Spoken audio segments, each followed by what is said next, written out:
नमस्कार बच्चों, कैसे हैं आप सब। आशा करती हूँ आप सभी अच्छे होंगे, स्वस्थ होंगे, खुश होंगे और अपनी पढ़ाई भी अच्छे से कर रहे होंगे। तो जैसा कि आप सभी जानते हैं, मैं हूँ आपकी हिंदी की अध्यापिका और मैं स्वागत करती हूँ आप सभी का आईसीटी वर्चुअल क्लासरूम में। और आज हम यहाँ पर एकत्रित हुए हैं पढ़ने के लिए क्लास 7th की हिंदी। क्लास 7th की हिंदी में हम पढ़ रहे हैं यहाँ पर परसर्ग ने का क्रिया पर प्रभाव। देखिए, हम यहाँ पर जो ये पढ़ रहे हैं ये हमारी हिंदी व्याकरण का जो पाठ हमने इससे पहले पढ़ा था कारक, उसमें से ही हम परसर्ग ने यानी कि जो विभक्ति थी कर्ता कारक, उसका क्रिया पर क्या प्रभाव पड़ता है वो हम यहाँ पर पढ़ेंगे। तो देखिए, लास्ट सेशन में हमने यहाँ पर अपना जो टॉपिक है कंप्लीट किया है अब आपका, और अब हम आगे बढ़ रहे हैं अपने इस नए टॉपिक की तरफ को। तो जो बिल्कुल आपने लास्ट सेशन में जो टॉपिक यहाँ पर पढ़ा था विराम चिन्ह, उसको कंप्लीट करने के बाद आप इस टॉपिक को स्टार्ट करेंगे। तो देखिए, विराम चिन्ह कंप्लीट हो चुका था। अब ये कारक से जुड़ा हुआ टॉपिक है। कारक हम पहले पढ़ चुके हैं, तो एक बार कारकों को रिवाइज कीजिए, आपको सारी चीजें क्लियर हो चुकी हैं आप कारक में से। और उसमें हमने सर्वनाम के विषय में भी, सर्वनाम के बारे में भी उसके बाद पढ़ लिया है, क्योंकि आप लोगों ने बताया था कि सर्वनाम टॉपिक हमें पढ़ना है, क्या होता है सर्वनाम हमें जानना है। तो उसके बाद हमने सर्वनाम टॉपिक पढ़ा था, उसके बाद हमने विराम चिन्ह पढ़ा था, और अब हम पढ़ रहे हैं कारक ने का क्रिया पर प्रभाव। बिल्कुल नए पेज से आज की जो आप डेट डालकर बिल्कुल इसी तरह से हेडिंग डालेंगे और उसके बाद आप स्टार्ट करेंगे। तो यहाँ पर क्या लिखा हुआ है देखिए, क्रिया सकर्मक जब रहे, यहां पर बताया है कि प्रसर्ग ने का क्रिया पर प्रभाव, प्रसर्ग ने का क्रिया पर क्या प्रभाव पड़ता है। हमने कारक पढ़े हैं, सारे प्रसर्ग पढ़े हैं। ने जो होता है वो क्या होता है, कर्ता कारक की विभक्ति होती है। किसकी विभक्ति होती है, ने, कर्ता कारक की विभक्ति होती है। तो क्रिया सकर्मक जब रहे, जब क्रिया सकर्मक होती है, ने चिन्ह को पहचान, तब ने चिन्ह को पहचानना है। संग सांग पु आसन्न भूत में प्रकट रहे सब जान। देखिए आगे किस तरह से यहाँ पर क्या कुछ एक्सप्लेन किया है इसके बारे में। तो देखिए, इसके जो भेद होते हैं, इसके आठों भेदों को अलग अलग विभक्ति, आठों भेदों के अलग अलग विभक्ति चिन्ह हैं, जिनसे क्रिया को कार्य करने का बोध कराया जाता है। यानी कि जितने भी आपके कारक हैं उनके सबके क्या है, अलग अलग विभक्ति चिन्ह है, और उससे क्रिया को कार्य करने का बोध कराया जाता है। संस्कृत व्याकरण जो होती है उसमें कहा जाता है क्रियांतकत्वम कारकत्वम, यानी कि क्रिया को करने कराने का ज्ञान बताना ही कारक है। क्रिया को करने और कराने का ज्ञान बताना ही कारक है, ठीक है। तथा परसर्ग कारक से अलग नहीं होते। परसर्ग क्या होते हैं, चिन्ह होते हैं। परसर्ग क्या होते हैं, कारकों के विभक्ति चिन्ह होते हैं, ठीक है। वो जो चिन्ह होते हैं उन्हें ही परसर्ग कहा जाता है। मुख्य बिंदु का विश्लेषण करते हुए परसर्ग ने का, यानी कि जिस टॉपिक पर हम यहाँ पर डिस्कस करने वाले हैं, जिस टॉपिक को हम यहाँ पर पढ़ने वाले हैं, उसका डिस्कशन करते हुए, विश्लेषण करते हुए ने का क्रिया पर प्रभाव निम्न प्रकार से है। किन किन प्रकार से है आप देखिए। ने का क्रिया पर प्रभाव से पहले इस परसर्ग के संबंध में जानना जरूरी है, यानी कि ने के बारे में जानना जरूरी है, इसके क्रिया पर प्रभाव के से पहले, ठीक है। तो तभी हम क्रिया पर भी इसके प्रभाव को जान सकेंगे, यानी कि पहले हम इसके बारे में जान लेते हैं और तभी हम इसके क्रिया के प्रभाव पर, क्रिया का पर इसका क्या प्रभाव होता है उसको हम जानेंगे। चलिए देखिए, अब आप नोट डाउन कर सकते हैं यहां से। दूसरे शब्दों में सर्वनाम का क्रिया के साथ संबंध प्रकट करने वाले कारक चिन्हों को परसर्ग कहा जाता है। दूसरे शब्दों में सर्वनाम का क्रिया के साथ संबंध प्रकट करने वाले चिन्हों को कारक कहा जाता है, और प्रत्येक कारक के अलग अलग परसर्ग होते हैं। प्रत्येक कारक के अलग अलग परसर्ग होते हैं। जैसे क्या बताया था मैंने, कर्ता कारक का परसर्ग ने, कर्म कारक का परसर्ग को, करण कारक का परसर्ग क्या होता है, कौन बताएगा करण कारक का परसर्ग? करण कारक का परसर्ग होता है आपका से या द्वारा। उसके बाद आता है आपका संप्रदान कारक। संप्रदान कारक का क्या विभक्ति चिन्ह होता है, क्या परसर्ग होता है? के लिए।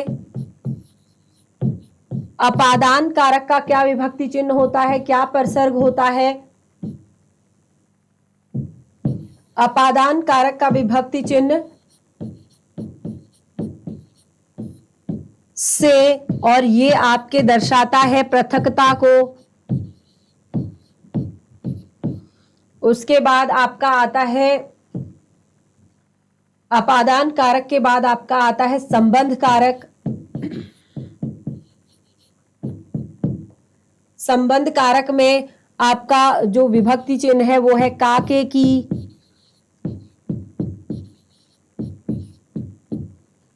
और उसके बाद अधिकरण कारक। अधिकरण कारक की विभक्ति आपकी क्या है? अधिकरण कारक की विभक्ति है मैं और पर। अधिकरण कारक की विभक्ति मैं और पर। तो इस तरह से यहां पर क्या बताया है कि प्रत्येक कारक के अलग अलग परसर्ग होते हैं।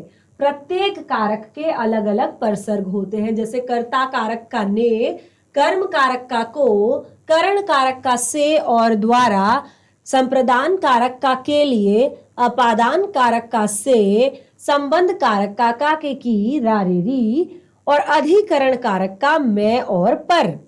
ठीक है, तो ये इस तरह से यहां पर हुआ। ठीक है, तो अब हमने ये तो यहां पर समझ लिया।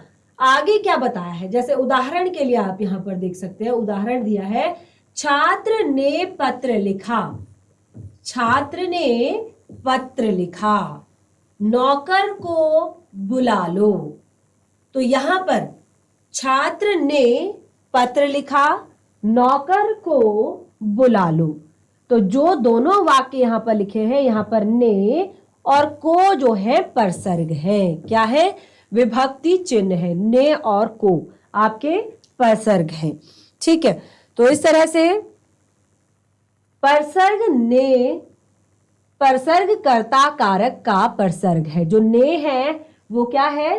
कर्ता कारक का परसर्ग है। कर्ता के साथ सदा ने प्रयुक्त नहीं होता है। अब ऐसा नहीं है कि कर्ता के साथ हमेशा ने प्रयुक्त होगा, है कर्ता कारक की विभक्ति, लेकिन ऐसा नहीं कि आप हर जगह उसमें ने लगाओगे। एग्जाम्पल देखिए, छात्र ने पत्र लिखा। छात्र ने पत्र लिखा, कर्ता कारक के साथ आपने ने की विभक्ति लगाई, लेकिन छात्र पत्र लिखता है, छात्र जाता है, छात्र जाएगा। तो केवल एक जो आपका वाक्य है उसमें आपने ने की विभक्ति यहां पर देखी, बाकी में नहीं लगाई गई है कर्ता कारक के साथ ने की विभक्ति। तो ऐसा नहीं है कि हर बार आपकी ने की विभक्ति लगाई जाएगी। देखिए, इसलिए यही चीज यहां पर क्लियर की है कि ने परसर्ग का क्या प्रभाव पड़ता है क्रिया पर। देखिए, ने परसर्ग जो आपका होता है ये सिर्फ भूतकाल की क्रिया में ही प्रयोग होता है, यानी कि जो क्रिया भूतकाल की होगी केवल वहीं पर ने परसर्ग यूज किया जाएगा। जैसे आप देख सकते हैं, छात्र ने पत्र लिखा। छात्र ने पत्र लिखा, काम हो चुका है, पत्र लिखा गया है। ठीक है, छात्र पत्र लिखता है, वर्तमान काल है, काल भी हमने पढ़े हैं यहाँ पर। वर्तमान काल हमने भूतकाल, भविष्य काल, वर्तमान काल, तीनों को कालों को पढ़ा है। तीनों कालों की हमने यहाँ पर के भेदों को हमने जाना है। तो छात्र ने पत्र लिखा यानी कि काम हो चुका है। अब छात्र पत्र लिखता है, छात्र पत्र लिखता है।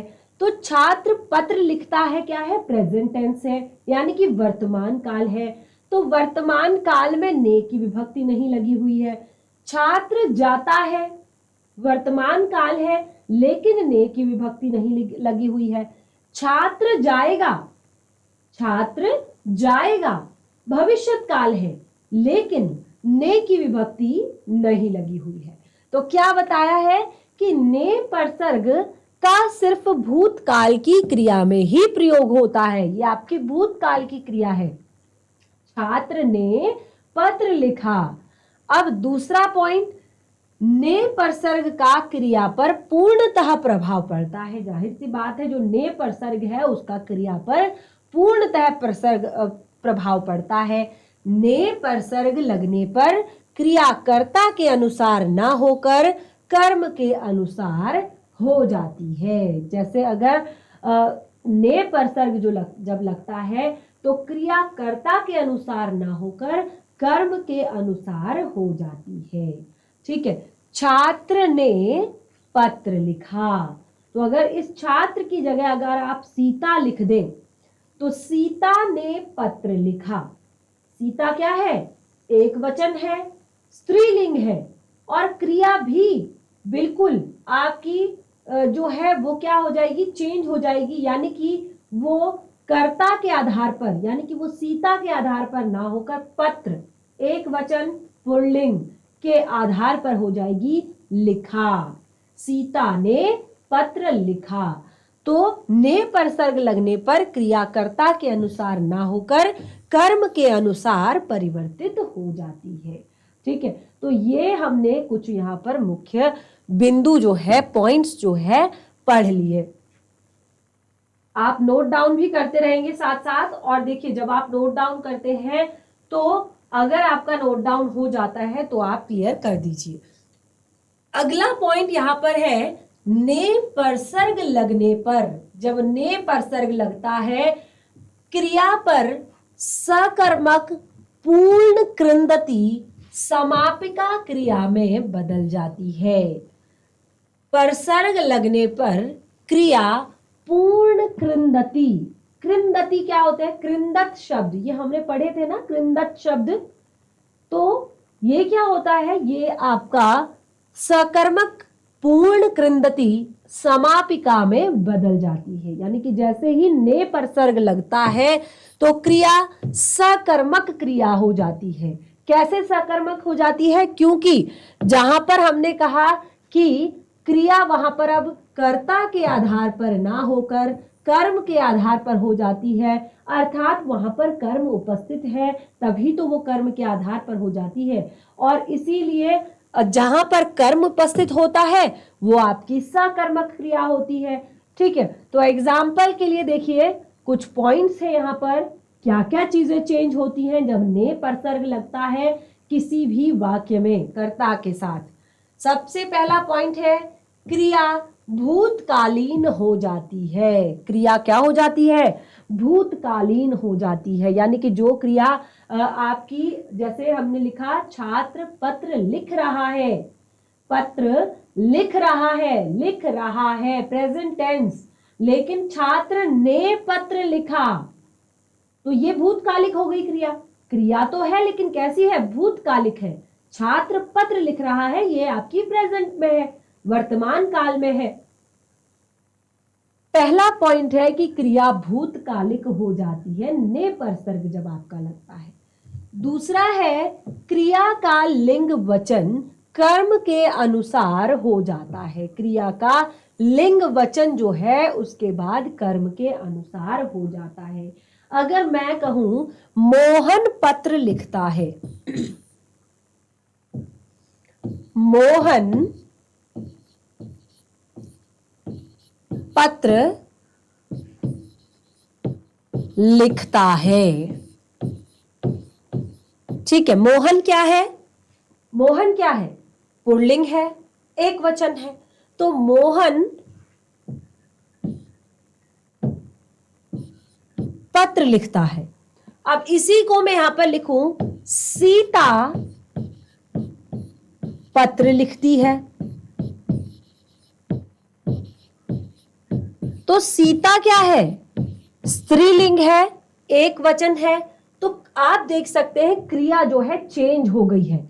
या अगर हम लिखें मोहन पत्र लिख रहा है और सीता पत्र लिख रही है, तो क्या हो रहा है, क्रिया जो है वो बिल्कुल किसके आधार पर हो रही है, कर्ता के आधार पर हो रही है। यदि कर्ता एक वचन है तो क्रिया एक वचन है, यदि कर्ता पुल्लिंग है तो क्रिया पुल्लिंग है, यदि कर्ता स्त्रीलिंग है तो क्रिया भी स्त्रीलिंग है।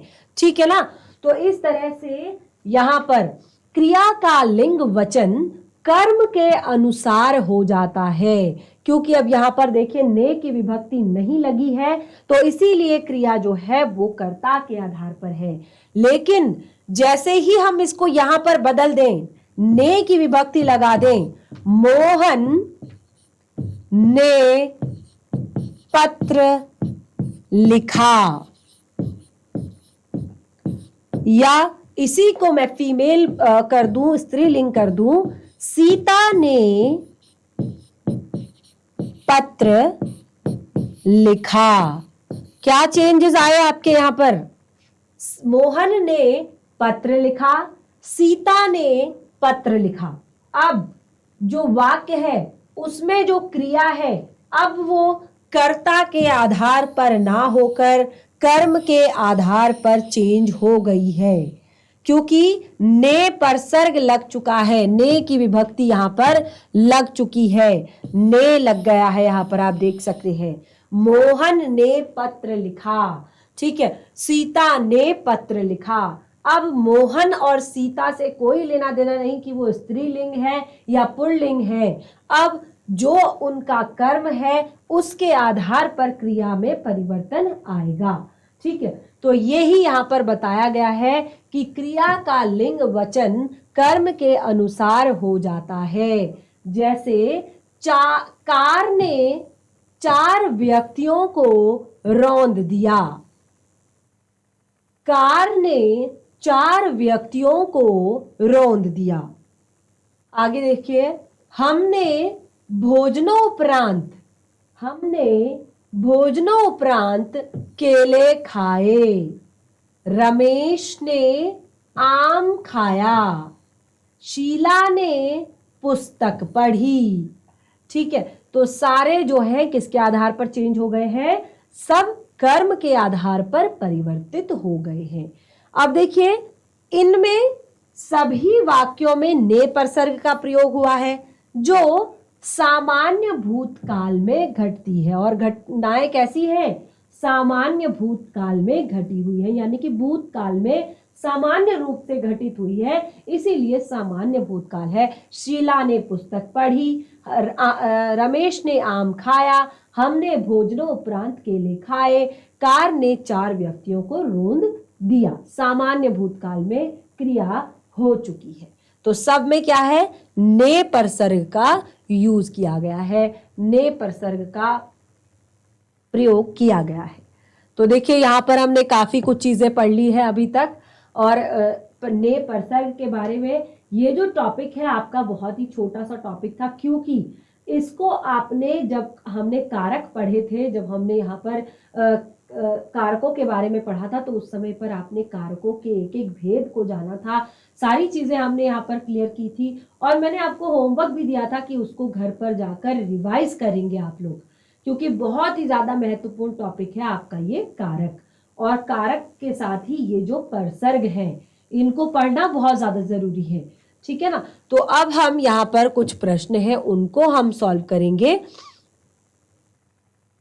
देखिए, क्रियापद छाटिए, आपको यहां पर क्रियापद छाटना है। ठीक है, क्रियापद छाटना है आपने। सबसे पहले पहला है आपका, वह रात भर जागता है, वह रात भर जागता है, वह रात भर जागता है। तो क्या है यहां पर, कौन सी क्रिया है, वह रात भर जागता है। अगला, अध्यापक छात्रों को पढ़ाते हैं। 2 यहां पर दिए गए हैं, दोनों के अर्थ आपने यहां पर बताना है, दोनों का उत्तर। वह रात भर जागता है, अध्यापक छात्रों को पढ़ाते हैं। चलिए फटाफट बताइए। देखिए, वह रात भर जागता है,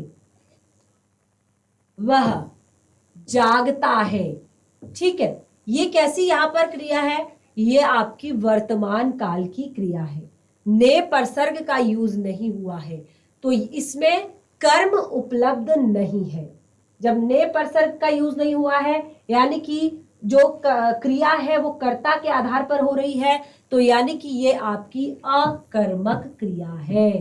पहले वाले का उत्तर है अकर्मक क्रिया। क्या है पहले वाले का उत्तर? अकर्मक क्रिया। ठीक है, उसके बाद हम आते हैं अपने दूसरे पॉइंट की तरफ। अध्यापक छात्रों को पढ़ाते हैं। अध्यापक छात्रों को पढ़ाते हैं। किसको पढ़ाते हैं? छात्रों को पढ़ाते हैं। छात्र यहां पर क्या है? कर्म है। छात्र क्या है? कर्म है, अर्थात जो क्रिया है वो किसके आधार पर है? कर्म के आधार पर लिखी गई है। अध्यापक छात्रों को पढ़ाते हैं, तो कैसी क्रिया हुई है? सकर्मक क्रिया, क्योंकि यहाँ पर जो क्रिया लिखी गई है वो कर्म के आधार पर लिखी गई है, और साथ ही यहाँ पर छात्रों जो शब्द लिखा हुआ है ये आपका कर्म है, तो इसलिए ये आपकी सकर्मक क्रिया है। अगला है बच्चा गाय का दूध पीता है। बच्चा गाय का दूध पीता है। तो देखिए यहां पर ये जो लिखा गया है बच्चा गाय का दूध पीता है, ये कैसी क्रिया है? ये कैसी क्रिया है? कौन बताएगा? क्रिया भी हमने पढ़ा है, बहुत अच्छे से क्रिया वाला टॉपिक हमने क्लियर किया है। यहाँ पर बच्चा गाय का दूध पीता है। देखिए यहाँ पर जो आपका ऑप्शन दिया गया है ये है आपका एक कर्मक, लेकिन यहाँ पर आपका द्विकर्मक क्रिया आपकी यहाँ पर होगी। ये ऑप्शन जो है आपका थोड़ा सा गलत है, यहाँ पर आपकी द्विकर्मक क्रिया होगी। और देखिए क्यों होगी द्विकर्मक क्रिया? क्यों होगी आपका द्विकर्मक क्रिया? क्योंकि यहाँ पर आपके दो कर्म है, बच्चा, गाय और दूध। और हमने कहा था कि जो का है, विभक्ति जो है वो हमेशा किस पर लगती है? वो हमेशा सजीव कर्म पर लगती है। जिसमें दो कर्म होते हैं, तो इसमें गाय और दूध दो कर्म हैं, तो गाय आपका सजीव कर्म है, इसीलिए उसके साथ का प्रयोग किया गया है। दूध आपका निर्जीव कर्म है, उसके साथ आपका यहाँ पर का नहीं लगा है। तो इस तरह से बच्चा गाय का दूध पीता है, इसका ऑप्शन है आपका द्विकर्मक क्रिया। अगला है बच्चों ने खिलौने वाले से गुब्बारे खरीदे। बच्चों ने खिलौने वाले से गुब्बारे खरीदे। फिर से बताना है कि वाक्य एक कर्मक है या द्विकर्मक है। तो देखिए दो कर्म इसमें आपको दिखाई दे रहे हैं, पहला खिलौने वाला और दूसरा आपका गुब्बारे। तो जाहिर सी बात है आपके इसमें दो कर्म है। ठीक है, तो ये हो गया आपका प्रश्न सॉल्व। अब यहां पर अगला प्रश्न है, क्रियाओं को सकर्मक क्रियाओं में बदलिए। अब आपने क्रिया को सकर्मक क्रिया में बदलना है। तो ठीक है, अब डरना, डरना क्या है? ये आपका केवल और केवल क्रिया है। डरना क्या है? केवल और केवल क्रिया है, लेकिन इसको सकर्मक में कैसे बदलेंगे? डराना, किसी को डराना, तो क्या है ये? सकर्मक क्रिया है। ठीक है, उसके बाद पीना, पीना क्रिया है। ठीक है, अब पिलाना, ये क्या है? सकर्मक क्रिया है। पिलाना शब्द क्या है? सकर्मक क्रिया है, यानी कि कर्म उपलब्ध है यहां पर।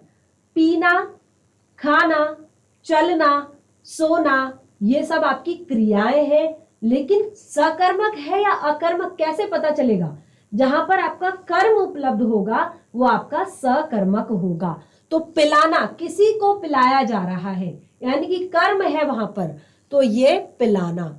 चलना कर्म है, चलाना सकर्मक, ये आपका चलना क्रिया है और चलाना क्या है, सकर्मक क्रिया है। ठीक है, इसी तरह से जाना,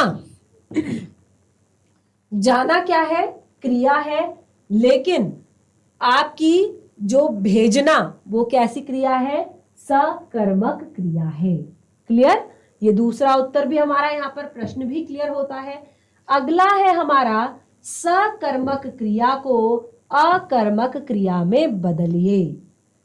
सकर्मक क्रिया को अकर्मक क्रिया में बदलिए। सुलाना सकर्मक क्रिया, सोना अकर्मक क्रिया, क्योंकि केवल कर्म है, सोना क्या है, कर्म है।